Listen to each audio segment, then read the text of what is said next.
এই দেখো থেকে শুরু হয়েছে যেটা আমি ভীষণভাবে পজিটিভ ওয়েতে দেখেছি যে অ্যান্টোনিও লোপেজ আমাদের মতো একজন কোচ যার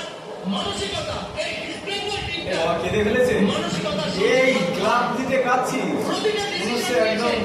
ইন্ডিয়ার হয়ে ওয়ার্ল্ড কাপ ফাইনাল দিতে প্রতিটা ক্লিক করে বাবারে পাঁচি না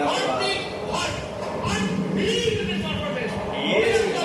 সিংয়ের মতো কি হয়েছে ভাই এক্সপেরিয়েন্স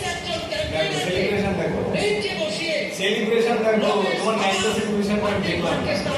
ইন্ডিয়ার ফ্ল্যাগ নিয়ে চারটে লাভ দেবে ন্যান্টো যা কাছে কেন আমি বুঝতে পারছি না জিতেছিস তো ডুরান্ডা নাম কি ক্রিস্টিয়ান একটা সেলিব্রেশন দেখো বাজি লাল মশাল একটা ডিফারেন্ট জায়গায় অবস্থান করে আজকে দেখে এডমন্ডের অবস্থান এটাকে সেলিব্রেশন অন্য লেভেলে এই যে আমাদের কোচ এ কিন্তু মোহনবাগানের প্রায় 5 বছর কোচ ছিল কেন সে আজকে ইস্ট বেঙ্গলের হয়তো হিরোয়ের মান কিন্তু তার সঙ্গে পুরো টিম গেমের সাফল্য এই ডুরান্ড শুরু হয়েছিল গোল